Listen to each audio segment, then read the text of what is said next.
What's going on, everybody? Welcome back. It's another episode of Horror Thoughts, and we finally got to the one that I'm most excited for, a movie that I think everyone was excited for. We are talking Halloween Kills, and I can say before the episode even starts, I genuinely have no idea what Sean's thoughts are, and he has no idea what my thoughts are. So we're all going to kind of figure them out together, and I think that's what's going to make this fun. But starting out, admittedly, and I probably have said this on other episodes, I'm not a big Halloween guy. Of all the franchises, it's never really been my thing. But with that said, I really did look forward to Halloween Kills a lot. And it was a little overhyped. I felt leading up, it seemed every trailer or subreddit or anything you would go to was just Halloween Kills, Halloween Kills, Halloween Kills. And finally getting to see it, uh, just to put it generally, I was not a fan of this movie. There were some good parts to it that I liked, and some aspects that I thought were good, but overall, it's not one of my favorites, and it really didn't have me looking forward to Halloween Ends coming out. I didn't get any sort of feels coming from that. But Sean, what was your general thoughts of the movie when you saw it? Yeah, so sort of the opposite of you. Growing up, this is a series I'm very much into and a big fan of in terms of the stuff from the late 70s into the 80s. This is my favorite of those. So Scream would be my favorite overall, but of between, Michael, Jason, Freddy, on and on and on, I would say definitely Halloween is the one I have the fondest memories of. I grew up with a lot of these. I have a nostalgia for quite a bit of this franchise. Um, I was not super excited for this one, for Halloween Kills, because I did not really enjoy the last one, the 2018 film, directed by David Gordon Green. I didn't hate it or anything. I just didn't love it. So I went into this with a little bit of low expectations. And I do want to say we are going to get into spoilers later on, but right now we're talking generally. I really liked it. I had a lot of fun with it. I think it's one of the better entries of the franchise, which sort of just is a statement on the quality overall of the series. But I thought it was a lot of fun, and I thought it did a lot of really interesting things. So I think we're kind of opposite on this. I was a really big fan of Halloween 2018, whereas this one kind of fell off for me. Would you say the opposite? Do you think Halloween Kills has more to offer for you than Halloween 2018? I think this is much better. I heard a lot of people who had issues on some videos and reviews that uh, people who had issues with the 2018 version, they felt that a lot of loose ends were tied up with Halloween Kills that actually made them enjoy Halloween 2018 a little more. Did you experience any of that after watching it? Um, there's one element that I thought that I would agree in that case, which would be Michael and his psychology and how he operates, which I couldn't really get a grasp on in the last one. But this one actually sort of establishes what's going on with him. Because, with these new movies, we have to deal with the fact that he and Laurie are not siblings. And that's just something that takes a little getting used to, because you sort of have to, okay, well, what is he doing? How do you get him in conflict with Laurie then? And that's something the last movie really struggled with. And this movie just doesn't have to deal with any of those contrivances. So I wouldn't say necessarily loose ends from the last one. Like, I'm not like, oh, 2018 was full of plot holes or anything, because I don't think it was. There were just certain elements about it that didn't work for me. I don't think it was constructed or paced very well. And this one I sort of felt differently. And it's a sequel, so the first movie, I just felt certain characters were underdeveloped. Naturally, with the part two, I get more time with them, so we get a bit more meat with specifically Laurie's daughter and Laurie's granddaughter, and so that was helping me a little bit. When you viewed it, did you have the theatrical viewing experience or did you watch it from home? Yes, no, I went to theaters. And I have to say, I'm really glad I did that. Um, Partly because I didn't have to pay for Peacock. I don't want to be that guy. Um, but I don't know, as soon as I was in the theater and like, the Universal logo came up and the music started, like, I don't know, it felt like it just sort of felt like home, if that sounds right. Like very just comforting, like just seeing a Halloween movie in the theaters, which I think was just a good headspace to be in Yeah, I going agree. into it. I saw it in theaters as well. And I don't know, maybe the case with your theater, and maybe it does show a future of streaming being more popular than the Hmm. movies. But I went opening night first screening. So I was like, I bought my tickets in advance. I was like, it's probably going to be packed. I honestly even forgot that I had bought tickets for it until the day of. I got a notification on my phone. It's like, hey, can't wait to see you at the theater. It's like, oh, shoot, I forgot I got that tonight. Hmm. And so I was thinking, I'm glad I bought these early. It's going to be so hyped. And there was max 8 people in there. Oh man. Maybe 8 people. Nothing. Um, I went Friday night. Um, so when you say opening night, did you go like to the early Thursday night or did you go Friday? Thursday. Okay. Yeah, I went Friday, well, closer to afternoon. So like 4 or 5-ish. And it wasn't packed, but it wasn't empty either. I'd probably, and it's hard to gauge because I was in one of those really big AMC theaters. So it's a little tough to gauge. But there were people there, but certainly not packed the way you might see with like an Avengers movie a couple years ago, pre-pandemic. Yeah, I went to, they had a 7 o'clock screening, and that's when I went to, and there was Hmm. a 10 o'clock starting after. So when I got there was me and one other guy right up until the Universal logo came in, and this family kind of walked in. That was about it. And so I was thinking, all right, maybe I know it's a Thursday, so not everyone's going to be out, but I figured there'd be some. There wasn't Yeah. even cars in the parking lot for the 10 o'clock. There was nothing, no cars in the parking lot at all. I think I went to the early Thursday night for the 2018 film, and I remember that being pretty full. It was bone dry where I was, not a Yeah. soul. And that's But just a reality of the pandemic. yeah, that's what it's interesting to see that, a couple years ago, I feel like there would have been, I was Hmm. in that old mindset of I need to buy these tickets now because there's no way I'm going to be able to Yeah. walk up and buy them. And I could have just walked right up to the theater. Yeah. My But sister and I went to the 25th anniversary screening of Scream a week ago and could count the number of people there on one hand.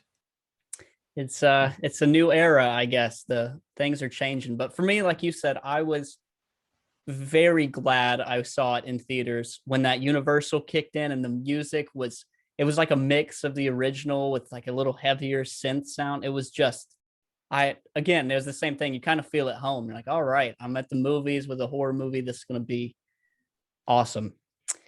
And which leads me into the first. I loved the first 15, 20 minutes of this movie. I thought it was balls to the wall, one of the best, if not the best. I'd have to go back and watch some others, but just opening to a Halloween movie, I loved it. I thought it was intense and it really geared me up for the rest of the movie. So by the first 15 minutes, are we counting the flashback or just the fight with the firefighters? The flashback, the firefighters, I enjoyed that whole little Okay. opening before like the whole bar scene. For people listening, spoilers are about to come at this point. Yes. So if We're gonna kind of get into the movie at this point yeah, if you don't like that, now would be a good time to shut it off. But and come back after you've seen the movie because I would say I would recommend going to see it or I, watching it on Peacock if you're not comfortable going to a theater. it's definitely worth a watch, if especially if you're a Halloween fan, for sure. If you've It's seen all the others, like you might as well. yeah, and they can't. I mean, come on, Cult of Thorn, like you, it's better than that. But So I will say the firefighter scene is great. I thought that was really cool, really intense. It's sort of fun to see people, and we see this throughout the film, try to fight back. Like there's something kind of interesting and new about that. And the fun of it coming from how horrifically wrong it goes every time. Because Michael just Michael throws down. Like you really get to see Yeah. Michael just throw down in this movie. And there's something really fun about that.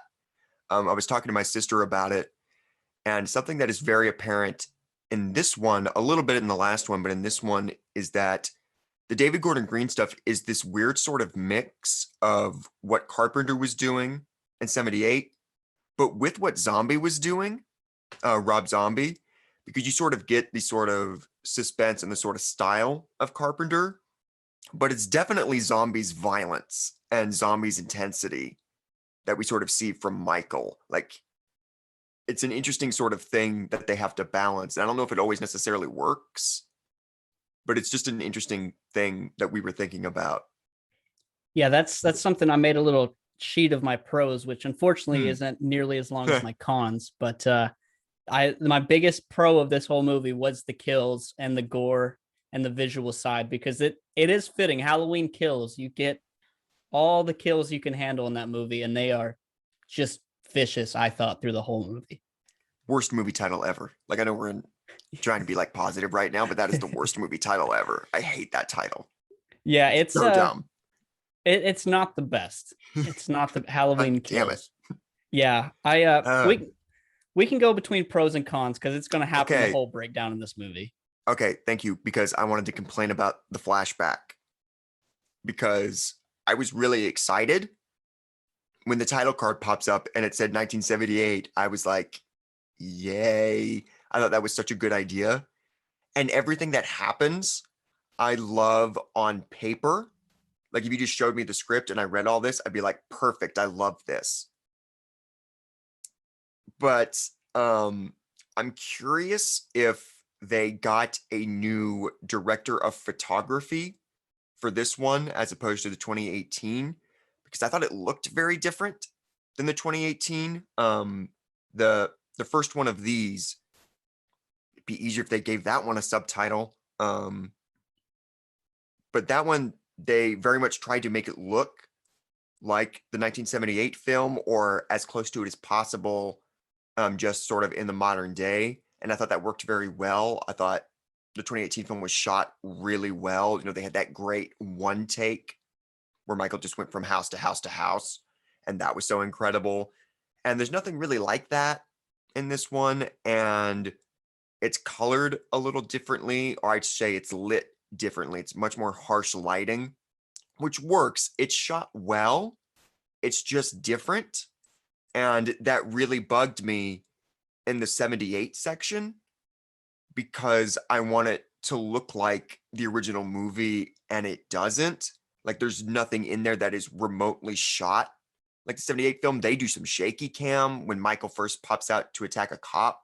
And I'm like, why would you do that? There were a couple spots, and it's clearly a mistake because it's not every shot of Michael, but there were shots where it was like they forgot to black out his eyes because I could see his eyes through the mask, and that bugged me because the mask looked so good, and we've never been able to recreate that damn mask once. So they finally did it, but then like there were times where I could see the eyes, and that kept bugging me.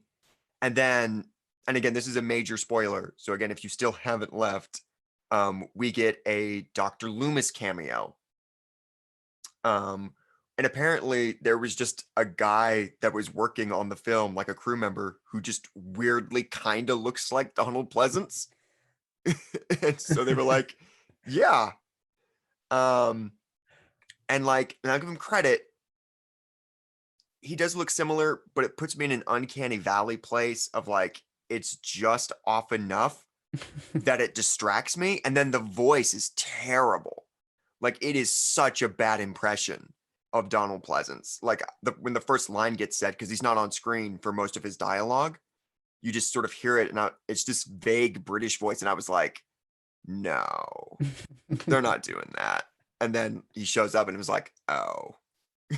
I had the same kind of it kind of threw off the whole flashback for me because it, like you were Yeah, saying, it's off just enough that I was more focused on like how similar does he actually look and sound versus actually paying attention to the scene every time he yeah, was on.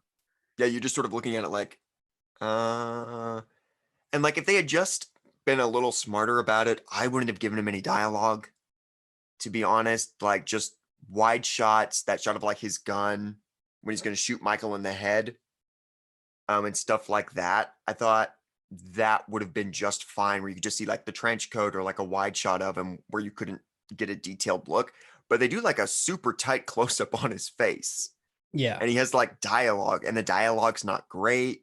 So I was a little thrown by the Loomis cameo and just how the 78 flashback was put together. But in concept, I really liked it. Yeah, I think that's a good point. I like the idea of it more than I cared for it in the movie. So I can definitely agree to that.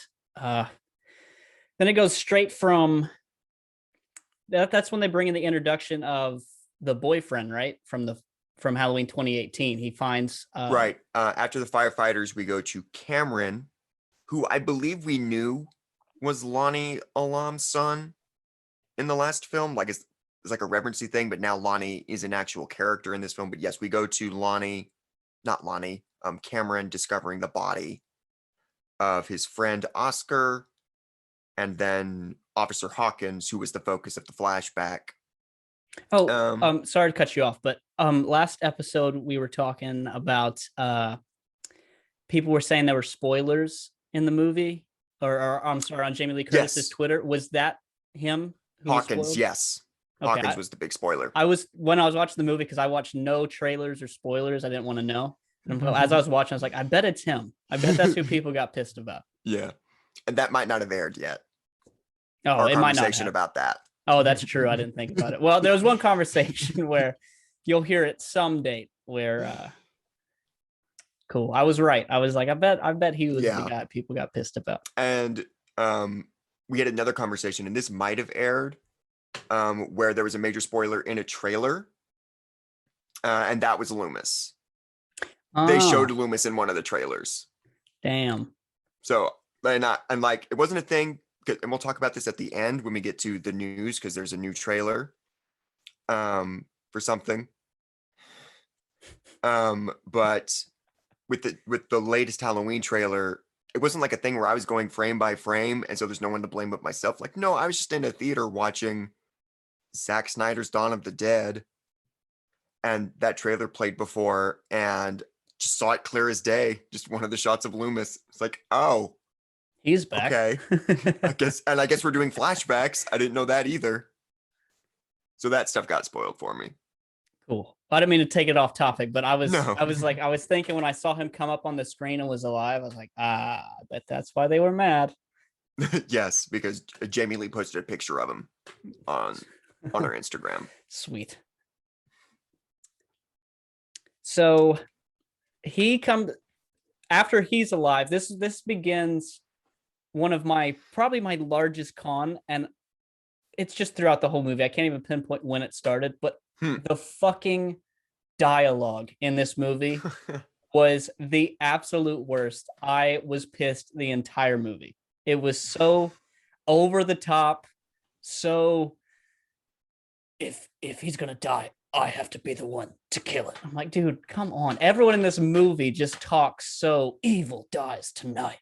And the Tommy character, as we'll get to him, that the start of the officer coming in, from then on, the dialogue, it just slowly got worse and worse and worse throughout the entire movie to me, that by the end, I remember they were saying things and I was in the theater and I just went, what the hell? Like, that's how I was watching the screen. And his character, as much as I love that actor, it's just so over the top with the dialogue is how I felt. You mean specifically Tommy? All of them, but specifically Tommy, yes. But throughout the movie, Jamie Lee Curtis has horrible lines. Officer has horrible lines. It just seemed so over the top with the dialogue, but Tommy especially.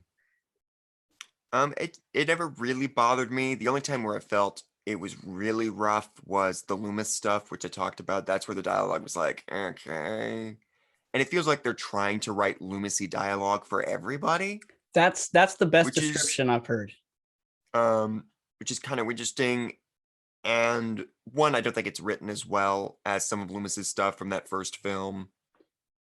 And when you don't have Donald Pleasance there to give it a certain gravitas, maybe if everybody just talked in a British accent, maybe it worked better. um, but I remember thinking the dialogue in 2018 was a little rough too. Like there was that weird peanut butter on a dick joke. And like there was stuff like that. You have this weird like black redneck sheriff.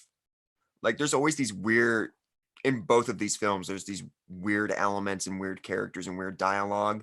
I think it just comes from these guys being from a comedy background and just there being a weird translation that isn't quite working. Because Jordan Peele made the transition very seamlessly. Like I don't watch Jordan Peele movies and be like, why are these people talking like this? Yeah. But I would agree that it is a weird element of both of these films. Yeah, and that brings us right into what I thought was a really cool little callback was that bar scene, that Halloween party bar scene where they bring back older characters from the film and show them getting together every day on Halloween to kind of cope with what they've been through. I really liked that aspect of that. Yeah, no, I liked that too. This sort of like, I guess, for lack of a better term, but like an AA group.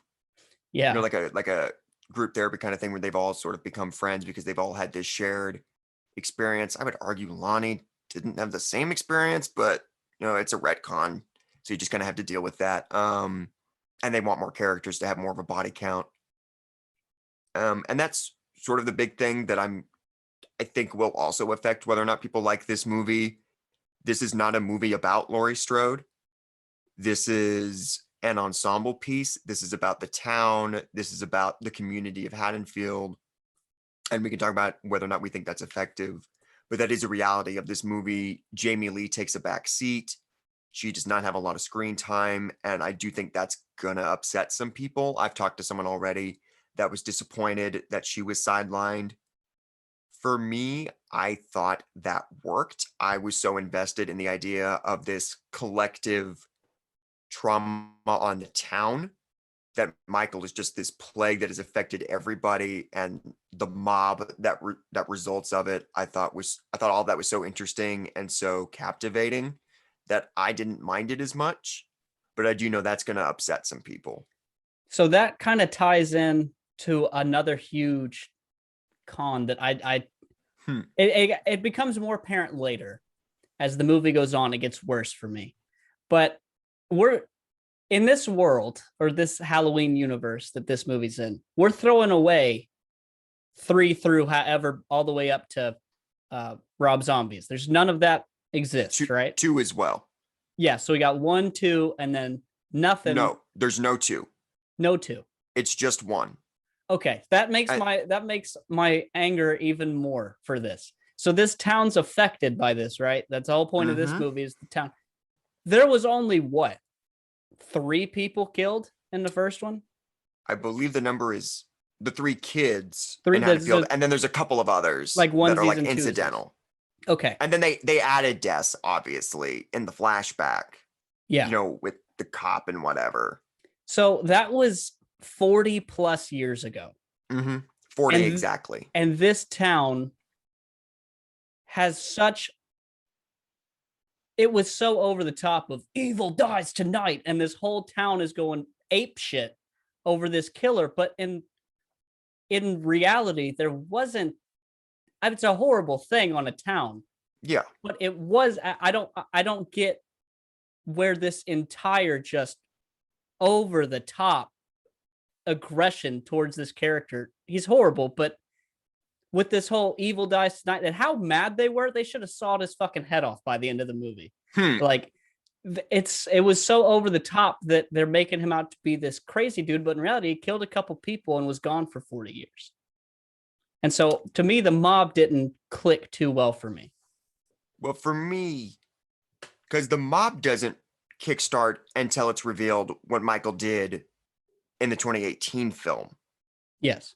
And Michael killed a lot of people in the 2018 film. So like, because it's really just Tommy and that group, those 4 or 5 characters at first, which makes sense. They were directly involved with those events. Yeah. And the 2018 film references the fact that like he killed 3 people 40 years ago. Who gives a shit? like one of the granddaughter's friends has a line like that or something. And the mob doesn't kind of go nuts until it's revealed Michael has escaped again. The law failed to apprehend him or do anything again, and he has killed however many people he killed in 2018, and he just took out a dozen firefighters. That's a good Was point. nothing. That's a good point. Yeah, that makes it easier to handle. There, I have other issues that'll come up later with the mob, but that makes it more understandable thinking about the context of also throwing in what happened earlier that day in Halloween 2018, previous to Halloween Kills. So I can get that for sure. What'd you think of the mental patient, the one that ultimately the mob ends up killing the innocent one? But at the beginning, he just is in the back of this car and he speeds off and crashes. How'd you feel about that character in the movie? I mean, it's really not much of a character, but that subplot, that element, I thought was really effective and really interesting, just to sort of see the consequences of everybody overreacting and just, kind of wanting to put their rage somewhere, but not really thinking about it and just going ape shit. And that sort of mob mentality that takes over that we've kind of seen in real life over the last couple of years to a degree.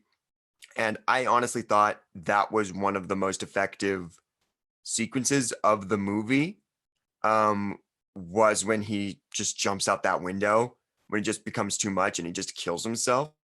Because obviously he was at Smith's Grove too.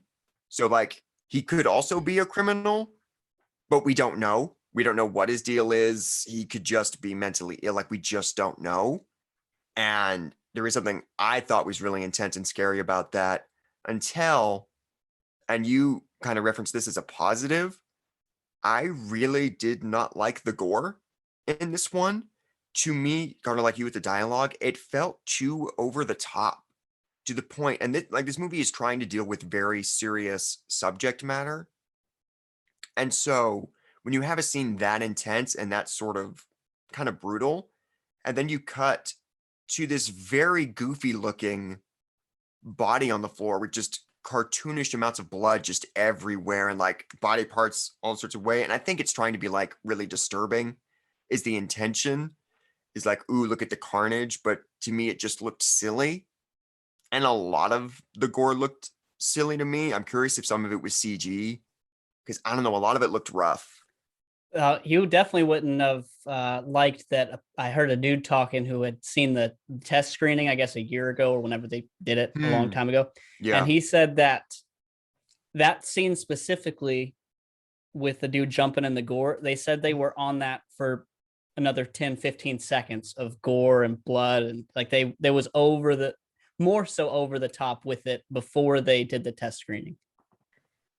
I'm glad they cut back a little. Yeah. Again, if it looked better, maybe I'd be more okay with it. I just didn't think it looked good.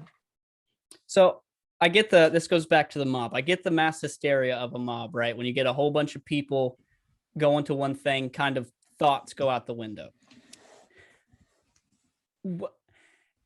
If he's such a force, if Michael's such a known force on this town, right? Everyone knows about him, all these things. Not one person in a group of however many people that was went, hey, that dude's only like 5 foot tall. Michael was 6'5" and a huge dude. Like that's where I was like, not one. I get that evil dies tonight, which they've said a million times in that movie. Not one person knows what he looks like to be like, hey, that's not the right guy. They do. That's one of the biggest contrivances in the movie. They show Michael's picture on the news. Yeah. They show the two pictures. Obviously, we don't see it because they want to keep Michael's face obscured. But they show the two pictures. Here are the two people that escaped. And granted, maybe they don't say which one is Michael. But like they do see what Michael looks like. It was on the news. There are mugshots of him. So that for me was the one sort of contrivance of that is like, Tommy you literally looked at a picture of him 10 minutes ago on the television. Yeah. Like, it's obviously not that guy. That was my problem with it. I was like, I get the overtone of it's supposed to be, showing the consequences of mass thought, and it's obviously speaking to what's happening in the world today. I get what they're going for, but at the same token, I mean, if this whole town knows Michael and knows everything about it's eaten this town alive, apparently. Not one that whole mass mob thing of killing a guy that is a foot and a half shorter, and 100% y'all know what he looks like. To me, I was like, I get the mass mob, what it's supposed to symbolize and speak on, but I thought it was, I thought it was pretty far fetched. They should have maybe cast someone that looked a little closer. Yes. Because it is like, just looking at the guy, you'd be like, really? Yeah. Like, this is, and granted, how many of those people have actually seen Michael Myers up close? Yeah. Because Lori, it takes about -5 seconds for her to be like, that's not him. Yeah. And just no one will listen to her and Karen. But it does feel like everyone just jumped really quickly to it. But so again, fast. They're in a hospital. Like, we see the mom see the dead body of her son. Speaking of the hospital, it just came in my head. They have a morgue in the fucking open of a hospital. I'm curious if that's supposed to be, there are just so many bodies that they're just putting him anywhere.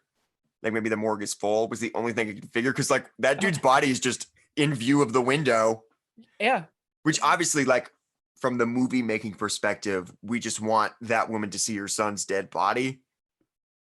But, like, I think we see Allison looking at it too. And that's it's what like, why is there a window? As soon as Allison gets there and everything's calmed down and they get Lori to a room, she's looking at these bodies. I'm like, and people just casually walking by. Not one person's like, get out of here. You're not supposed to be here. There are people just living their hospital lives, going back and forth, room of dead bodies.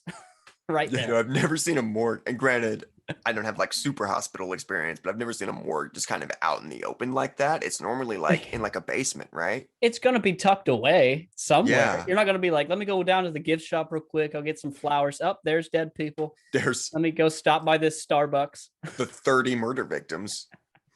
So I get, as the movie not goes covered on, up because the son's not covered up. So that again, so the mom can see him. No, even the one that Allison was looking at was completely uncovered, fully nude, like head to toe nude. I'm like, you're just going to have that just chilling there? It's like the coroner was like doing the autopsy because she was looking at the doctor, I think, from the last film. Yeah. And it's like he was doing the autopsy and he just went, I could use Starbucks, and then just left. They got it in a place like where you'd have like a zoo. Like at a zoo, you can see the animal trainers work. It's like, hey, we can go watch this dude work on these dead bodies. Sweet. That'll pass the time. You had to watch all these people die. Now you can watch their autopsies. Yeah, so the mob, well, I guess the psycho dude, the mentally ill dude, whatever, he runs off, and now Tommy's like, we gotta let's get this shit popping. We gotta go kill this motherfucking guy. Then they proceed to do the typical horror trope thing where they all get in the car and then one at a time just kind of go out and get picked off. I'm like, come on. Oh my God. That is honestly probably my least favorite thing about the movie is they make such a big deal about we got to stick together. We got to do this together. And then immediately they split up. Lindsay and Marion go with that couple over there. Lonnie grabs his kid and Allison against Karen's wishes and goes over there. Tommy stays at the hospital because they're all sort of like, he's coming for Lori. We got to stay here, which we can talk about that. I liked that. But it's so like, you're an idiot. And the absolute worst, the worst moment of the movie for me, Lonnie figures out Michael's going home. He's going to the Myers house. That is what is going on. And he doesn't call Tommy. He doesn't call anybody. He just drives himself, Cameron, and Allison. Big asterisk, Cameron and Allison are dipshit 17-year-olds. They go to the Myers house. They get there and Lonnie's like, You two stay here. I'm going in alone. Why did you bring them? If you were just going to go in by yourself and not let them do anything, why did you drag them out here? Yeah. And it's so that he can go in by himself and Michael can just waste his ass as easily as possible. Yeah. That the splitting up thing was such a huge one in this movie where I was like, it's so over the again, a lot of this movie, I guess, is just over the top to me where they're like, let's split up. And then as there's a part where they split up and they give Allison and Cameron, they go their one way, and then these other go and they just go, keep your eyes open. Keep your eyes open. I'm like, why would you put two kids together to go walk through this fucking place where there's definitely a murder walking around, and the adults are going to go this way? Like, they'll be fine. Keep your eyes open. At least they were in pairs. Like, at that point, I was like, at least we're pairing up. Yeah, dude, it's those kinds of things that there's lots of little contrivances that are honestly pretty typical for a movie like this, but most movies like this are about kids and teenagers, and so I think you can kind of be like, okay, they don't know any better. Yeah. When you're in a sequel dealing with mostly middle-aged people or old people who have been through this before, it's harder to kind of get on that in that mindset of giving them the benefit of the doubt. Yeah. Because it's like, you know exactly what's going on. Yeah. Like, and they lose some of their intelligence in key moments to make Michael's job easier. Oh, yeah. They make some of the most poor decisions I've seen. And I mean, I didn't think about why it bothered me so much as it does in other movies, but I think you're right. Knowing that they're older and have already been through this kind of thing, it's like, you shouldn't be messing up like this. If you're a scared kid, sure, but you know what's going on. I will say, though, if we're at that sort of section, as dumb as it, and again, I was sort of able to ignore most of this stuff. I agree it's there and it's a problem, but I was having fun with it. When Michael attacks, specifically, Lindsay and Marion and that couple, that was pretty good. Yes. Like, I thought that was really sick. How he sort of, he stabs Marion, and then the doctor has the stethoscope that he tries to strangle Michael with, and Michael's just sort of slow turn. Yeah. Just to kind of look at him before he just in the face. And then, oh man, the best part is when the girl comes at him with a gun. He just kicks the door, hits the gun, it shoots her, just blows her brains out. Oh man, that's good shit. I was about to ask you what you thought about the gun kill. Oh, I thought that was great. Yeah. I thought that rocked. That had, again, there wasn't many people in the theater, but that had everyone laughing as soon as it happened. I could not quit laughing. Oh, it's so good. The thing that, again, it's little things that they're not, I guess you call it nitpicky, whatever, but the female that shoots herself in the head, for the whole 2.5 minutes that everyone else in this car is getting fucked up, she's nowhere to be found. She's just off to the side. There's a definite editing mistake there, or they just didn't get enough coverage, because she jumps out the car and we see her hit the ground, vanished, gone. Don't know where she went. She's just gone. And then she pops back up after Marion and her boyfriend die and starts shooting. And it's like, well, where did you go? Yeah, that was my thing. Last time I saw you hit the ground. It's weird that she isn't the first to go, but obviously. And there's an editing mistake there. Yeah, that one caught me big in the theaters. Like, I've watched reviews of people who liked it and didn't like it, and they'll say things that I'm like, oh, I didn't see that, or I didn't think about that.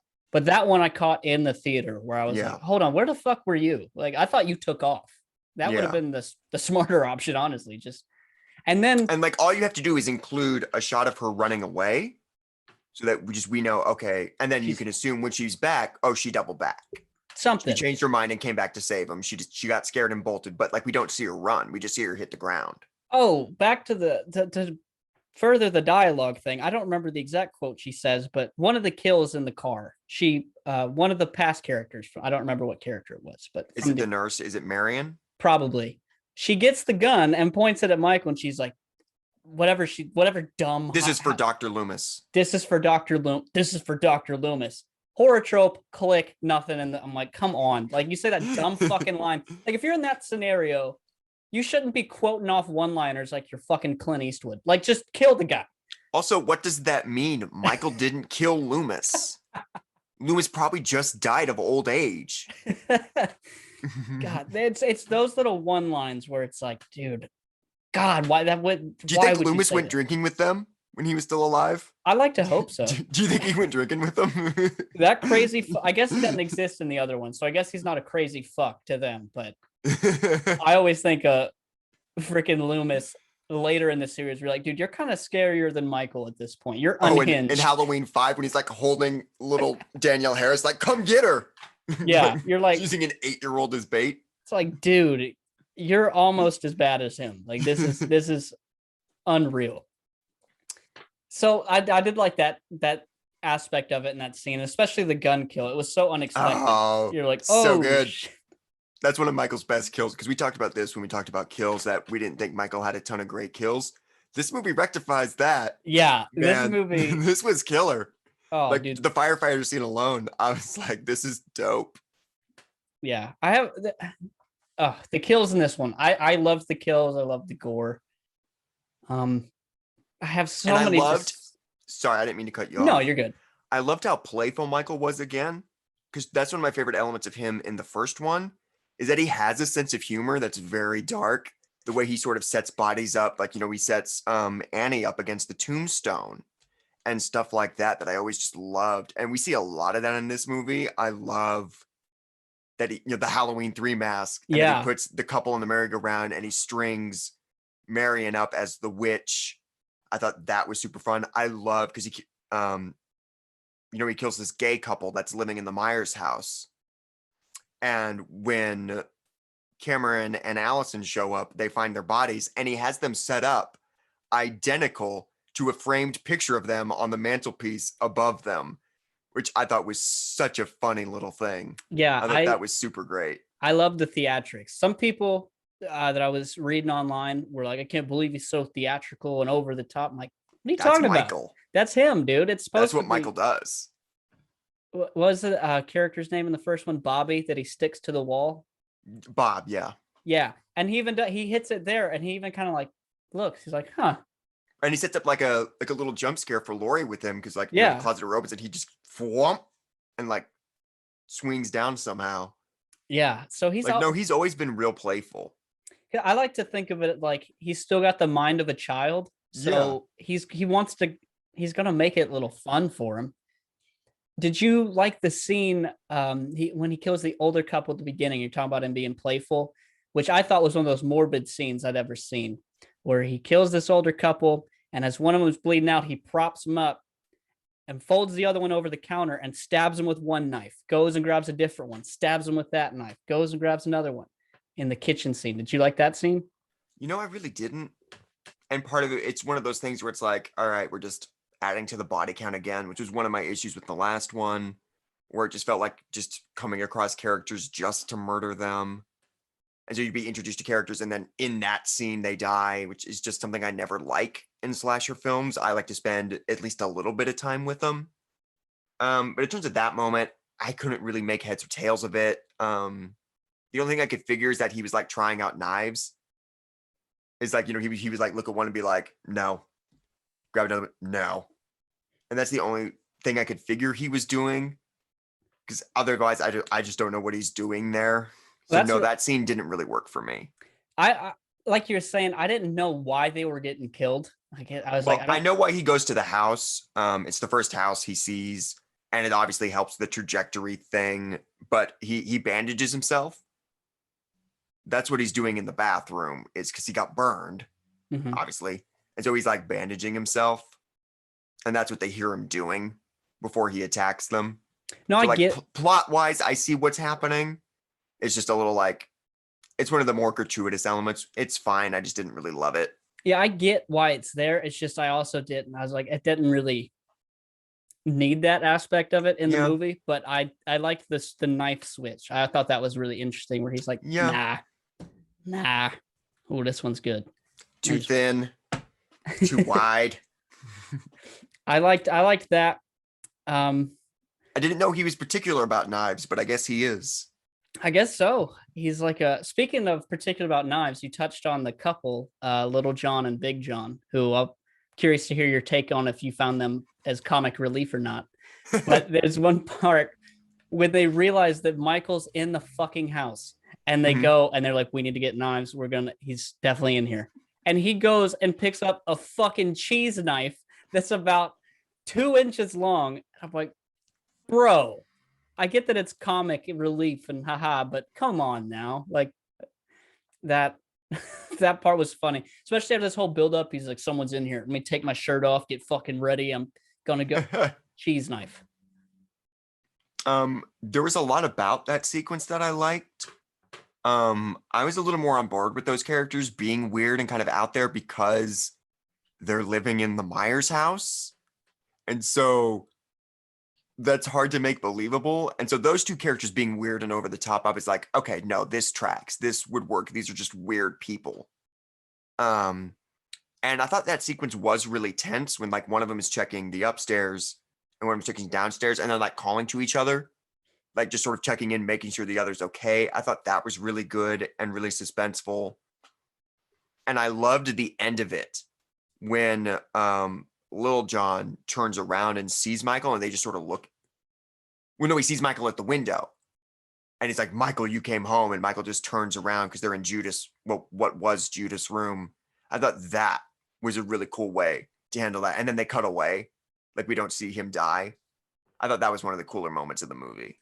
See, I'm the opposite. I did not like that part where granted, I've never been in a situation where I've had a mask guy butcher my wife in my house, so I don't know exactly how I'd handle that. But when he walks in and sees him, she goes, Michael, you've came home. And then just stands there and screams and dies. It's like, dude, fucking leave. Something. Try to make any sort of exit from that fucking room. He's going to get you. He's going to kill you anyway. We know that as the audience. But this guy, you're obviously not in so much shock because you're able to comprehend who it is and speak to him. It's like if you would have just froze, I get it. But like you said, Michael, you came home. You let him turn around. All right, I'll walk over to you instead. Didn't even try to leave the room. Nothing. Like that kind of bugs me. And I get that that's more of, I guess, a realistic side of my head. I'm not looking at it. I was looking at it more real than I was like a slasher movie. But those kinds of things, especially leading up to that point, the amount of bad decisions that already been made, I was already heightened on bad decisions. So when that one happened, I was like, come on, dude, like at least try to run something. You just stood there. I don't know. I was just kind of into the, I guess, just sort of the drama side of it, just sort of like the writing side of it. I thought that was just an interesting kind of thing because they're clearly somewhat enamored with Michael because like they're in that house for a reason. Yeah.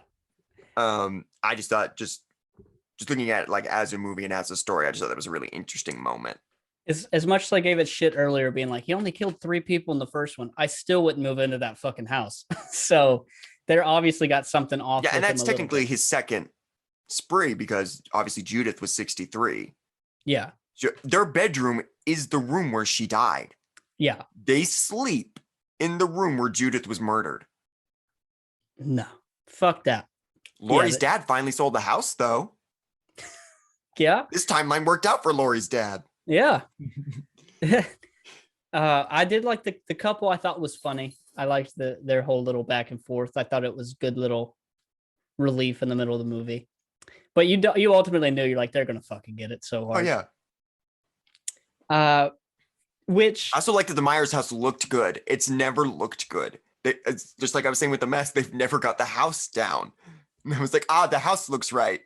Yeah, the house did look good. It's not a mansion like in Halloween 5. God, Halloween 5 is just the fucking staple of, can't really get much lower than that. Some people put Resurrection below it, but I don't know. Maybe I just don't like part 5s. I fucking hate A New Beginning. I hate Dream Child. I hate Halloween 5. What is it? That one's The Revenge, right? The Revenge or something. Revenge of Michael Myers. Yeah. Whatever that means.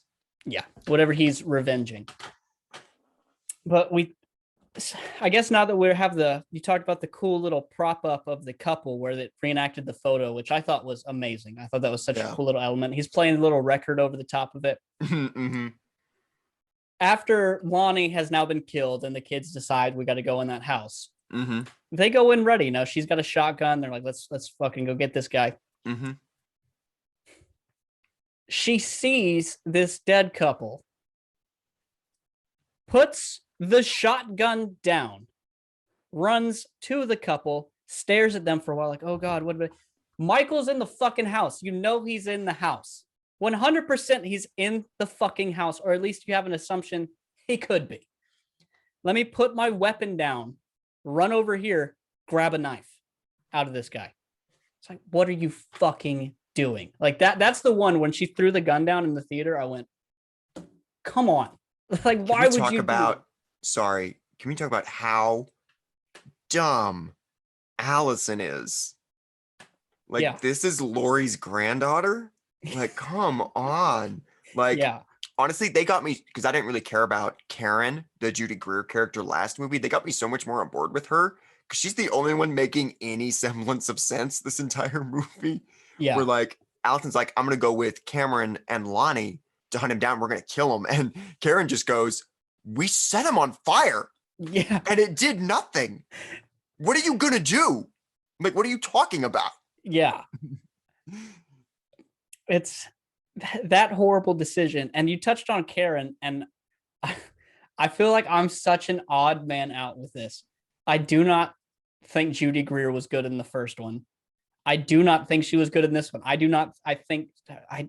just do not care for her in movies. And she was like a big focal point of this one. And for me personally, I was like, damn it. Like, I don't want more Karen. But you're right. She was the smartest one out of everything. She's like, what the fuck are we going to do? We've tried. We had a really good plan. It didn't work. Your grandmother prepared for that for 40 fucking years, and that failed. So you're just going to go out with Lonnie and his son and go take care of business? What do you mean? Tommy's got a bat. He's got this. He's got a bat. It's what did it say? Old Huckleberry or something? Old Huckleberry, yeah. Yeah. He's got a bat. Which is such a clear, like, oh, Michael's going to use that on you. That was so obvious the second I saw that thing. As soon as he grabbed it, you're like, Michael's going to take that. That's going to kill you. Without a doubt. So after she does that fucking stupid move, again, I've never walked into a room of people who've been butchered. But let me throw my weapon down, go check on these people. I'll take the knife with me, which then proceeds to my favorite sequence of the entire movie, which is Cameron getting the fucking business for Michael. Just brutally. Oh my God, just smashing his head. She's trying to goad him over, like, come get me. He's like, I'm going to keep fucking your boyfriend up real quick. I'm going to smash his head through the stairs. I'm going to snap his neck. It was so fucking brutal. But he gets Allison real good too. Just wrecks her leg so she can't really do anything. So she just kind of has to watch. And I agree. I love that moment where she's like, come get me. And it looks like Michael's going to do it. He's like, okay. And then he's walking down the stairs and then he just stops and he's like, got you. And then he just breaks Cameron's neck. Yeah, I thought that was brutal. Another thing they said that they did in the test screening was when he was doing the smashing and all that stuff, the head comes off in the original. They took his head off. Versus honestly, the twist. I was expecting it. I was honestly expecting the head to come off. I thought when he kind of like it just being down. broken because he's looking down right at Allison. And there's something really creepy about that. But I was expecting the head to come off. I did too. When he kept doing that sawing motion of it and up and down and slam, I was like, the head's gonna come off. But it was, in my opinion, I think it was more brutal just to do the snap and twist it all the way around. But he got such an unfortunate death out of everybody. Like he looks up, oh God, my dad's dead. Brutally fucking killed. Yeah. Because he was suffering up until the head twisted. He was just beaten and broken, just having to sit there. And then she blows her knee out, breaks her leg, whatever's at the bottom of the stairs, which looked, I don't know the actress's name. You might know her name, who plays the Addison Matichak, something like that. I think she's Andy Matichak. I think she's phenomenal. I thought she did great, especially in that scene. I really like her as an actress, and especially selling that scene. And finally, Michael goes down there and he's gonna fucking twist the knife and stab her. And she keeps going, "Do it, do it." And I'm like, why would you say that? When I was watching, I'm like, why would you keep saying "do it"? Like he has no problem killing. Like he's gonna do it. There's no doubt he's gonna do it. And then obviously she was speaking to Karen, as in fucking get this son of a bitch, do it. And up till that point, the movie was fine. It was fine. The ending, I was so mad. I almost left before it was completely over. I was so pissed by the ending of this movie. Evil dies tonight. You've got this whole uproar of this town. Evil dies tonight. You stab him once with a pitchfork, step on his head, and walk away. And you're like, all right, I'm going to take his mask and I'm going to run. Well, she's leading him to the mob. I get what she's doing, but you lead him to the mob. It's the beginning of this catalyst that's making me mad. So as I'm watching it the first time, I'm sitting there, I'm like, why'd you stab him once and then fucking run off? And then I'm like, okay, she's leading him. Leads him to the mob. They kind of start to beat him up a little bit and kind of work him. And then she's going to fucking, they're like, hey, you can go, Karen. We'll take care of it from here. Stabs him in the fucking shoulder and then leaves. I'm like, if Evil dies tonight, why aren't y'all just fucking cutting this dude's head off, brutalizing this son of a bitch? Y'all spent a whole movie, killed an innocent guy, ran through this whole town, and y'all are just sitting there circling him like, we're going to fucking... No, just all the theatrics of we're going to lead him and just fucking get him. Just at this point, if he's so much evil, just fucking kill him, dude. They did so much theatrics leading up to his death. It's like, just... I know he's got to survive because they're making a Halloween Ends. Like, he's obviously not going to die. But the way they kept him alive, I was like, you got a whole fucking town surrounding this guy who's wanted this dude's blood for an entire night, and that's how he kills you. I was so pissed by the end of the movie. It feels like, and I don't know, but I imagine one of the more well-liked scenes in the last one was Karen's little gotcha, where she's like acting like really scared and like she can't do this, as a way to lure Michael out so that she can get the shot in, and she does that big gotcha moment, which I did like too. Yeah. And it feels like they want to just kind of do that again, you know? Yeah. Just to have it like, and she even says it, like she says gotcha. So it feels like one of those things where they just kind of want to recreate one of the moments that worked last time. Because yeah, why not just get him in the lawn of the Myers house? Like, even because obviously they're not all gonna fit in there. It's not a big house. Like, she's supposed to like come outside to the lawn. And that would tie into the flashback, because that's where Loomis was going to shoot him, and with all the cops. And she kind of just like runs away, which makes the ending. Like, I was fine with the mob stuff because they like Brackett was going to shoot him. These newer movies are tough because we're coming into it with the knowledge of what Michael is capable of, and it's sometimes hard to realize these characters don't. And so, like, when the big twist is Michael's supernatural, it's like us and audience are like, no shit, there are 12 of these. Yeah.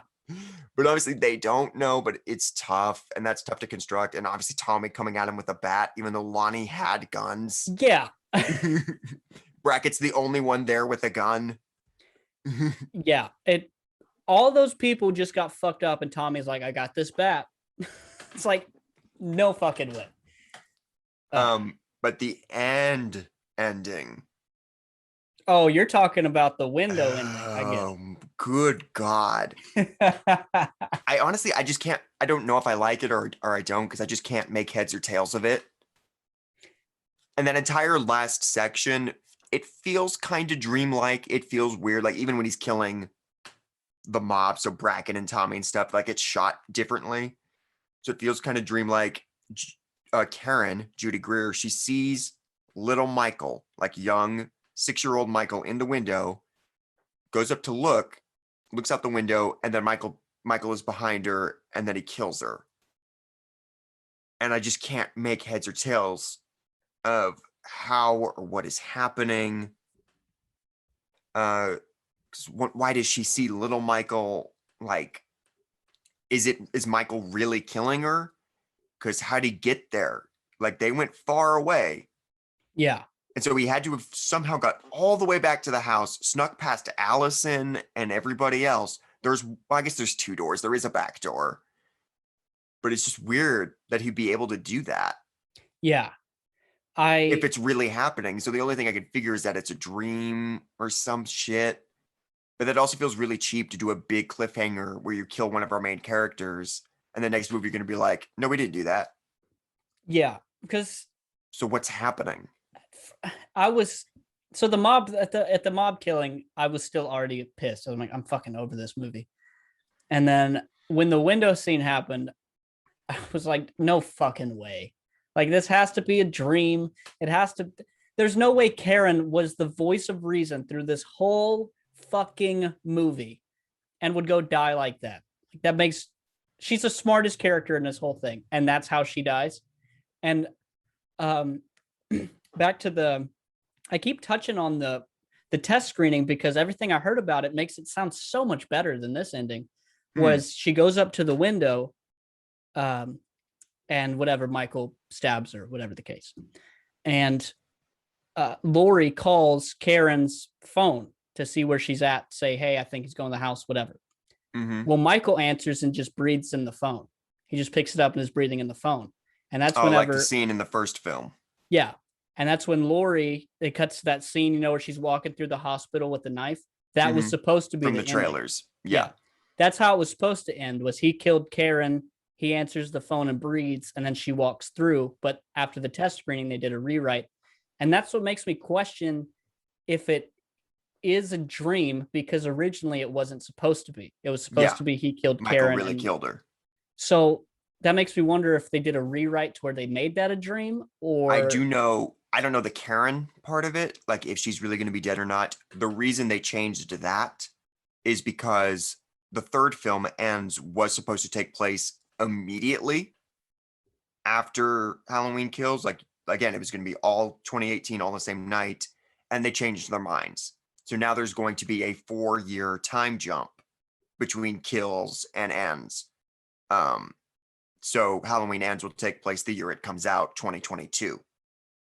And so that's the reason they didn't want as hard of a cliffhanger as, because you don't want to end your second movie with like Lori being like, I'm coming to get you, Michael. I'm going to come fuck you up. And then 4 years later. Yeah, that would be pretty anticlimactic. So I knowing all the things we know about what was supposed to be and what could be, I have no idea what to make heads or like you're saying. I don't know what to make of the ending. I don't know what it is or what's happening. I don't understand. And it's so weird because it's supposed to be like a twist of like Michael's supernatural. And it's like, again, just we as an audience are like, no fucking shit. Yeah, like we got it. We know. Sorry.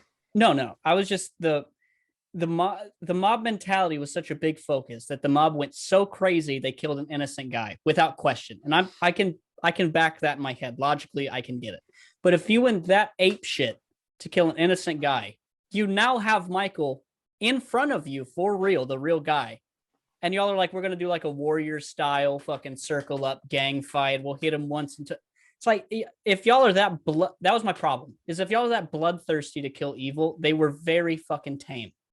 Like they should have been 15 of them hitting him at the same time, just going crazy, shooting him, setting him on fire, cut his fucking head off. Like if y'all are that bloodthirsty to kill this guy, I thought they were it was just very weak to me that they'd set up and build a whole group of people around him. Mm-hmm. And so then that, which I obviously knew, I was like, there's no way he's going to fucking die right here, obviously. And then it went to the window scene. I was like, I don't even know what to make of this ending, this movie, this anything. Because now, if it's going to be 4 years later, you got to think he's just killed a huge chunk of this town. Like most of that town is dead. Their whole fire department's dead. God forbid someone started a house fire the next day. No one's putting it out. They're all dead. Any petty criminals are having the time of their life. You can go break in wherever you want that night. I have a friend who likes horror movies back from middle school. Hi, Caitlin. And we were talking about it. And she had the same kind of complaint where it was such a weird, kind of weak way to take Michael out, with the mob just sort of hitting him with bats and stuff. For me, I kind of like that they're so ineffective, just because I think that's part of the point of the movie is that this mob mentality is wrong. And like they spend so much of the movie distracting the cops. Like the cops are on the mob the entire time. And so Michael could just do whatever he wants. Like he's just free to do whatever. So I was okay with him being somewhat ineffective. It's also disappointing as a fan that we brought back all these OG characters just to viciously murder them. Yeah. Lindsay is the only one that makes it out. And I like that scene where she's kind of like hiding under the thing from Michael, and he kind of walks by on the bridge. I thought that was a suspenseful sequence. We What was never I going to say? Oh, I'm sorry. I didn't mean to cut you off. No, go ahead. We didn't touch on it, but what did you think? We touched on the flashbacks itself, but what did you think of the actual plot point of the off? I can't remember names, but the officer who was supposed to kill Hawkins. Officer Hawkins, who disrupted the kill and all that. What did you think of that plot point of he's not coming for you? He's trying to get back to the house. I'm the one who didn't kill him. We were going to get to that. Yeah. Because we did mention it. I like that. Obviously the new movies, you need something because he's not her sibling. And I like it being a twist to Laurie, because obviously we, the audience, kind of knew that because we saw the first film, and that that doctor guy had to get Michael to Laurie because he wanted to see them together. But I like that being like a thing for Laurie. And I hope it's something the third film deals with, because you think about it, she kind of ruined her kid's life for no reason because Michael doesn't care about her. Yeah. He doesn't. He has no interest in Laurie. It was coincidence. It was always coincidence. It was bad fucking luck. And so that's a really interesting way to take this. And it's something I hope Laurie kind of has to deal with next movie. Yeah. All in all, no, we jumped around a bit, but we've covered a good chunk of this movie. I would say all in all, on paper, I think it does a lot of good things for me personally. In execution, I think it was I think it was all right. It's fine. That's the best way I can explain it. It's fine. I could watch it. I could not watch it. I don't care. I think story-wise, it makes a lot of sense, and I like the directions they went with it. As far as dialogue, writing, execution, I just didn't really care for it. I liked 2018 way more than I liked Halloween Kills. Overall for me, I liked it. I had a really good time. I thought what it was doing was really interesting. I thought it was really fun. And again, just sort of looking at it in the context of the series, I think this is better than a good chunk of the other movies, which, it's not a super fun place to be in, where it's like, well, there wasn't a cult, so I'm good. But no, maybe I was just in the right headspace for it, where I went in with low expectations because I didn't like the last one. And so that probably plays a part in it too. And I was just more forgiving of stuff, because I agree with most of like the things that you've said and complained about. Like, I agree with all that stuff. I'm not saying that stuff isn't there, because it is. But for me, the stuff I liked was good enough that I can sort of ignore that stuff and still have a lot of fun with it. I should have said this at the beginning. I did have a fucking awful day that entire day before I went into the movie. So I was already like pissed off. So that might not have helped my cause. Maybe I should have watched it with a cleaner headspace, but I was in such a bad mood all day. I was like, I'm going to go sit and watch this fucking movie and enjoy it. It's going to be a good time. And maybe I should not, you know what? I'm not going to buy Peacock. I'll wait till it comes out somewhere else and I'll watch it again sometime. But it was fine. Did it give you any incentive? Of course, we're going to see it regardless, but did it give you any incentive to want to see Halloween Ends more than you originally had? Oh, for sure. I definitely came out of Kills a lot more positive about this trilogy and the direction they decided to go. Like, I definitely came out of it much more positive. Obviously, the ending, I'm a little like unsure about and unsure where that's going to go, which sucks, because like you would want since this is a trilogy, you'd want your middle chapter to have like a really great cliffhanger that would like really pump you up. And this one, I think, kind of mangles that pretty hard. Yeah. But no, I'm still excited. I'm still interested to see where they go with this. So it's funny how ours flipped. Like coming off 2018, I was like, dude, I can't wait to see Kills. And after 2018, you're like, oh, whatever. And now Kills ends, and you're like, I can't wait to see Halloween ends. I'm like, I'm gonna see it because it's gonna be out. But if it never came out, I wouldn't be sitting around like, oh man, I never got to see Halloween ends. I'd be fine. And like you touched on the cliffhanger aspect of it. Yeah, I just don't think they gave enough to chew on to make me care enough to see what happens next. It was just kind of ambiguous. Because it's just so weirdly put together. Like on paper, killing Karen, I think, is like a good cliffhanger. Like that we kill one of them to end the second movie to make this a more personal thing again. Because I think David Gordon Green has said the third film is going to be not about the town anymore. It is going to be a very specific Laurie versus Michael story. And so like it makes sense on paper. It's just so weirdly put together that it's like it's off-putting, and not in like a good way. It's just, what are you doing? Yeah. Like if he's gonna kill Karen, just have him get up and kill her with the mob. Yeah. Like why have her go back to the house just to do a kind of Judith tribute? Because there aren't enough tributes in this movie, you know. There aren't enough references. We only literally flash back to the first movie. I shouldn't say I'm curious to see. I will see Halloween Ends, and we'll see where it goes from there. I didn't particularly care when I know people had hate. It didn't have enough Laurie. I don't care about that personally.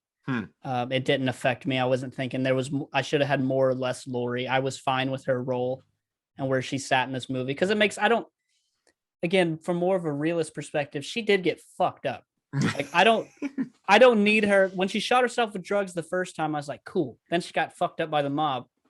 If she would have got up from that and been like, all right, let's go fucking get him. Like, no way. You're older. You're in pain. Like, that's just not logical. So I like that she was more bedridden the whole time, personally. And it's still, like, it gave her decent character stuff. I thought some of her scenes with Hawkins, like the quieter scenes, were really good. And they gave her a couple really good funny lines, I thought. I did like the little, I guess, romantic side they had where she's talking to him and she doesn't know, and they're referencing a night obviously sometime after the events of the first one. I did kind of give me enjoyment in a weird way, thinking that maybe she did have some sort of life at some point after all these events, that she was actually out at a bar and out talking to people, not a complete shut-in the day after that happened. So I want to know from when to when did that switch happen? Well, I think the implication is that she was, because she says I was fucked up. So I don't think she's casually at a bar. I think she is wasted at a bar. So you think she coped with drugs and alcohol and whatnot? I do, yeah. I could see think that that's too. the implication. And because I think Karen is a result of a one-night stand is also the implication there, and that she probably doesn't know who the dad is. Though it is confirmed, because people were wondering if it's Hawkins from the last movie, and this movie makes it pretty clear that it's not. That it's not Hawkins. Because he specifically says we only kissed. And we never did more than that. I like that little element of it that kind of adds a little more to the Laurie character than what 2018 brought, where she's just a lock-in who's waiting for Michael for 40 years. It kind of adds a little more to it. But I think you touched on it earlier. I hope I picked up what you put down. You're talking about horror news and trailers. And I have a feeling I know which one you're going to talk about. And for me, real quick, sorry. No, you're I fine. want to give one more positive about the movie, which is the music. God, it's so good. The score was amazing. I know, because it's still John Carpenter, and I actually bought the soundtrack. I just wanted to throw it out there how good it is. I love the new version of the theme. They add like a little choir to it that works so well. Oh, it's great. He does that with it's his son, right? That he does it with his son and then one other person. Okay, this is something I thought as soon as it started. The title card scene, you know how normally it's the pumpkin or on fire. What did you think of the title scene of all the I thought pumpkins? that was really cool. I kind of like the way it looked too Yeah. visually with the music you were talking about. I thought it all kind of flowed really good. It definitely got me ready to watch this movie again. Yeah. I'm glad they're doing those still because opening credit sequences aren't really a thing anymore. So I'm glad the Halloween movies are still doing it. When you do them right, in my opinion, especially in the theater, it just gets you almost like chills. You're like, oh, like you have a great piece of music. Like, no. Yeah, it I hope they come back to doing that. And one thing I guess we're about to talk about trailers for movies. But one thing I've noticed, and I want to say this to the world, and I hope if people haven't noticed it yet, they will. Go watch any trailer from the last year and a half to present. 90% of them are them taking older songs from the 70s or 80s that are more upbeat and just breaking it down to one line of a song. So dark and ominous. Every trailer, there were 3 trailers before my movie.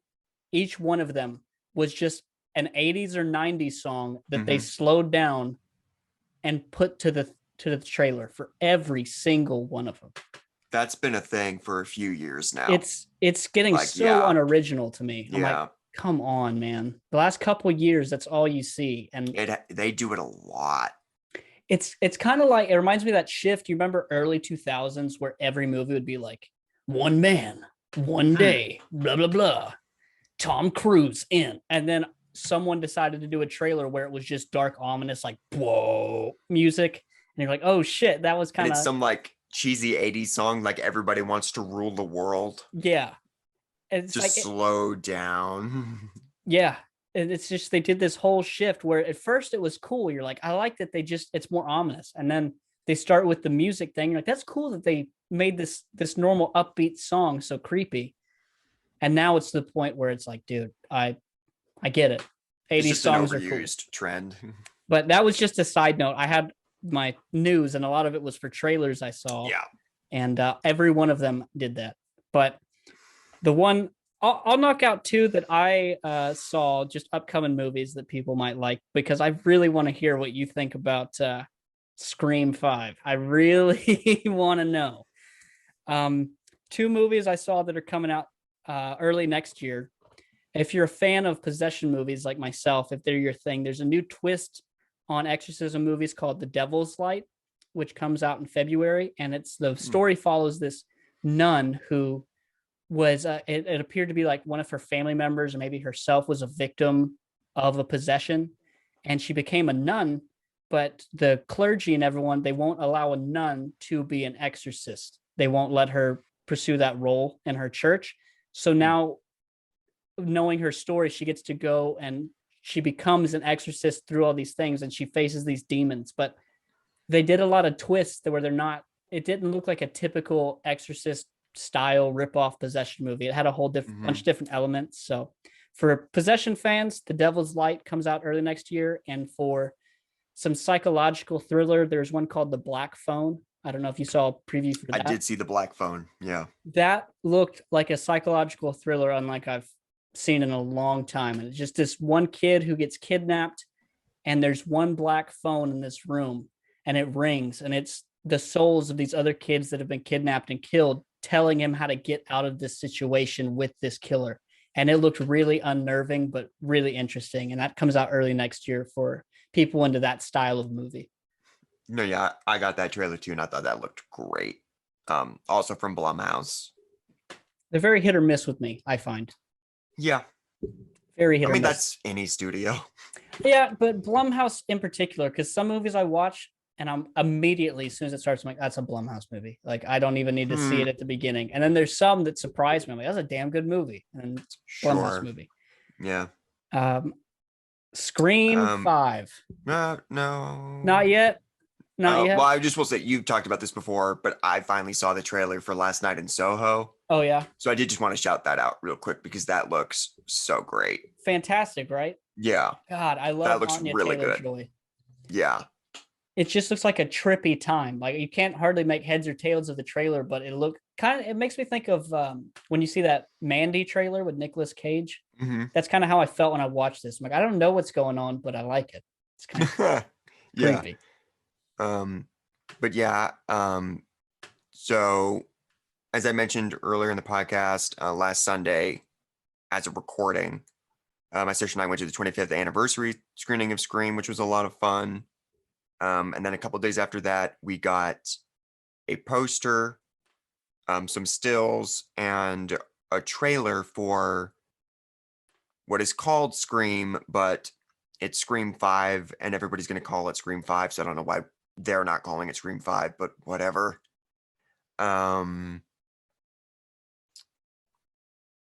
It's certainly a thing that exists. I watched the trailer.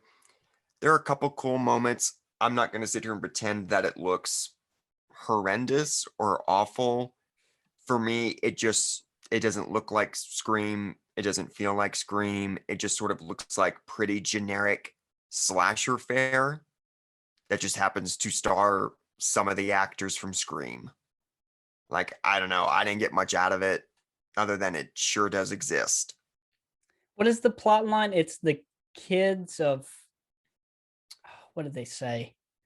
What is said in the trailer is that it's people that are related to the original killer, but that sentence to me sounds edited. Like it sounds like different words being cobbled together. If that makes sense, that's the thing trailers do sometimes. So I don't think we should take that line as like an actual indication of the plot, because to me that sounds super edited. I don't know. It just kind of looks like what it always is. There's a new group of characters. One of them is Ghostface. Sydney, Dewey, and Gail get involved somehow. Like, As a Wes Craven fan and a Scream fan especially, will you be seeing it? no. Just a hard stance. No, I'm not watching. No, I want this movie to viciously, horrifically bomb so that they don't make any more. And I don't want to be part of helping that movie be successful. I hope it bombs. What if the reviews come out and it's just 10 out of 10? Everyone loves it. It's a new classic. Will you ever give it a shot? If they put it on Paramount Plus and I don't have to pay for it, maybe. But I would honestly probably look at spoilers first. Because, like, I'm just going to be real right now, zero interest in any of those characters dying. I think that's a super lame, basic ass bitch way to go. And it does, the trailer kind of suggests one of them is going to die. But so did the Scream 4 trailers.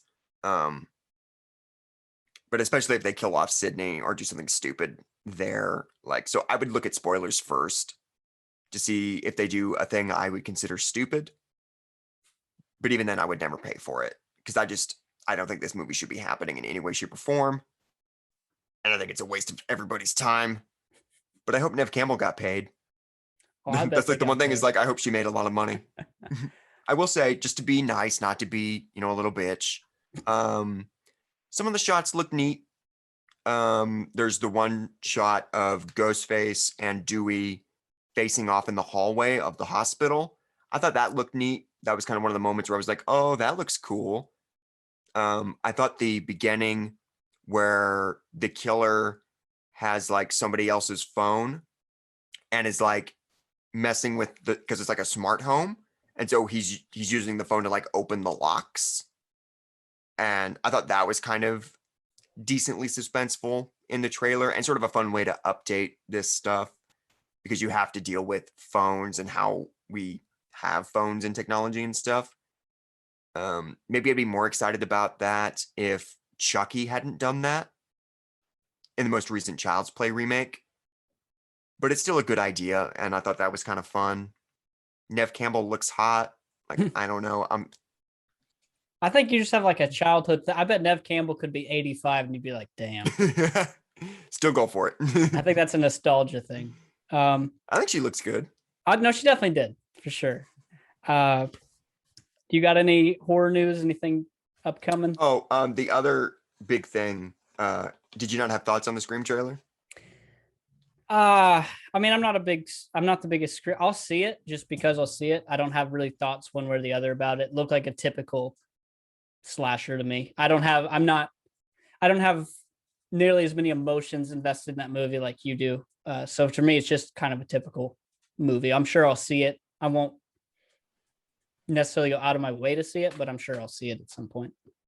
Okay. Well, the other big thing that sort of came out, and God, I don't remember if I wrote her name down, but we talked about this before. We are getting a new Hellraiser movie that will be Yes. going to Hulu. Okay, I did write her name down. Go me. But we have a new Pinhead, who is going to be, I'm not sure who this is, but it's Jamie Clayton. So our new Pinhead is going to be a woman. It is a female Pinhead. Is sort of the other big horror news of the week. I don't know anything about Hellraiser or Pinhead. From what you've said, it's only worth watching like the first one or two or whatever. So I don't have any thoughts about it. It doesn't affect me. Are like the diehard Hellraiser fans pissed about it? Have you seen anything? I mean, probably because people are always mad, especially when they do gender flip stuff. Doug Bradley is really iconic in the part. Like, he is really incredible, and he has played Pinhead in every single one of them except for one. And so, like, there are people just because it's different that they're gonna react badly to it, and there are people who, because it's a woman, are gonna react badly to it. I do think in like the books and stuff, the original sort of short stories, that Pinhead was presented as somewhat genderless, or maybe like gender fluid, and that it wasn't, but maybe more feminine. So this might be something where it's closer to the book or the original short stories than the original movies were. I'm just like, if it's a good performance and she's good at it, cool. Like, Yeah. I don't have super concrete thoughts on it. I always have a hard time when like castings get announced. It's like, well, I don't know. I haven't seen it yet. I don't know how that person's going to be. But it does sort of just confirm that this is a hard reboot that has nothing to do with the other movies, presumably. Well, I hope so, because I don't know anything about the other movies. And honestly, I won't ever. It's not something I've ever had the desire to sit down and see. So hopefully watching that, I'll go in it with fresh eyes. I won't even have anything to compare it to. But I don't got any other horror news. All I had was those couple trailers I saw that looked interesting. So I guess that's the episode, guys. You can leave us an email. It's linked down below. Tell us how you feel. Also, there's this addition that our podcast host has now where you can leave us voice messages that are able to be played through our system. So like we can answer your fan questions and stuff like that. If you have any thoughts on things, you can leave those for us. We can answer those, or you can go old school and email us, whatever you want to do. You can check out Sean at Sean Blumenshine on Instagram. Go check out his YouTube. He touches on all things Kiss and horror and movies and music and all good shit. And then you can find me, Partial Artist Podcast, on Instagram and YouTube. And we will be back not next Wednesday, but the Wednesday after. So every other Wednesday, you can get some more horror thoughts. Let us know your thoughts on Halloween Kills. You got anything else, Sean? I was just say that because we pre-recorded some stuff, we actually know what the next episode will be. So if you follow or subscribe or however you do podcast, next episode I think is on the I Know What You Did Last Summer trilogy. I believe is the next one up. Yes. So buckle in for some 90s nostalgia and some fantastic script writing for part 3. Just fantastic. Our personal favorite, not to spoil it, but our personal favorite, I Know What You Did Last Summer, is the 3rd installment of that series. Spoiler. But yeah, check us out. Hit us up. Let us know what you think. And we will see you next time.